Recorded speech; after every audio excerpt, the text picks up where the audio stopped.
Good morning, guys. Mr. Parisi here, and today we're going to be talking about solving problems using ratios. So we talked about ratios before about a week or two ago, and ratio just means a fraction. Okay, so when I look at question 1, it says the ratio of boys to girls in the classroom is 7 to 11.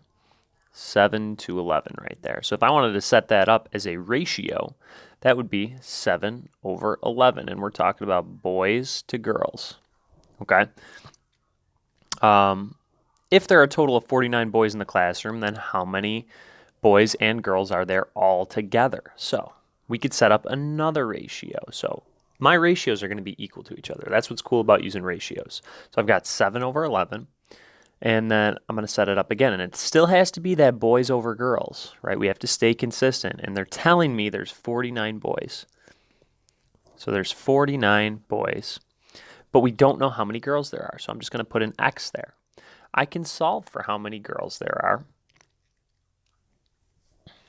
by cross multiplying. So 7 times X, right? 7 times X, and then 11 times 49. So that's going to come to 7X equals 49 times 11 comes out to 539. And now we can just solve. So divide by 7, 539 divided by 7 is 77. So X, remember, represented my number of girls. So when there are 48 boys, there are 77 girls. But let's see what this question's asking. It says, how many boys and girls are there all together? So if I have 49 boys and 77 girls, to get all together, I would just have to add them up. So 49 plus 77 comes to 126 kids.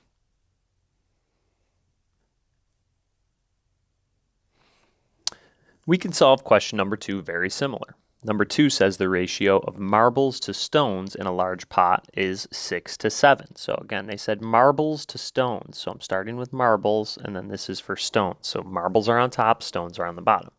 If there are 42 marbles, then how many stones are there? Now I can set up my second proportion. They're giving me 42 marbles, and I need to figure out how many stones there are. So if I don't know it, I'm going to put that X there. Again, the beauty of proportions is we can cross multiply. And I've got 6X equals 42 times 7, which comes out to 294. Go ahead and solve. Divide by 6, divide by 6. And I get X is equal to 42.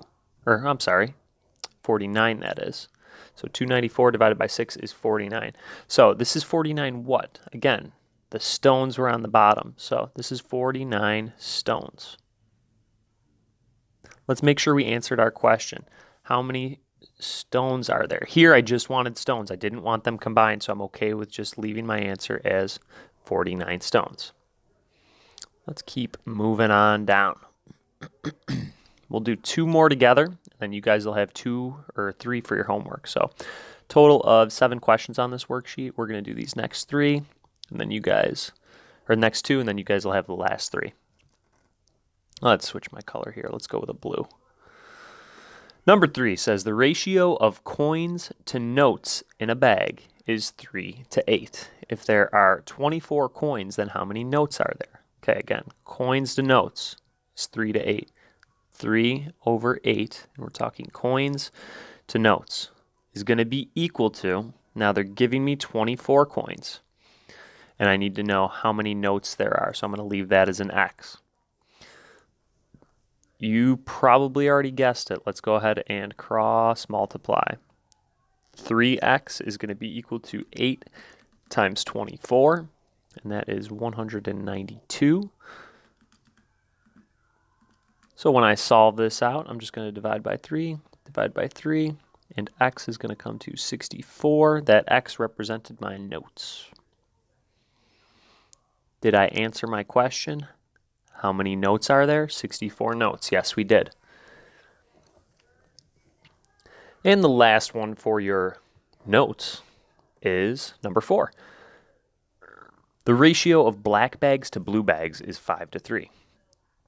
5 over 3. So top one is black over blue. That's what we're really looking at here. Okay. If there are a total of 10 black bags, then how many blue bags are there?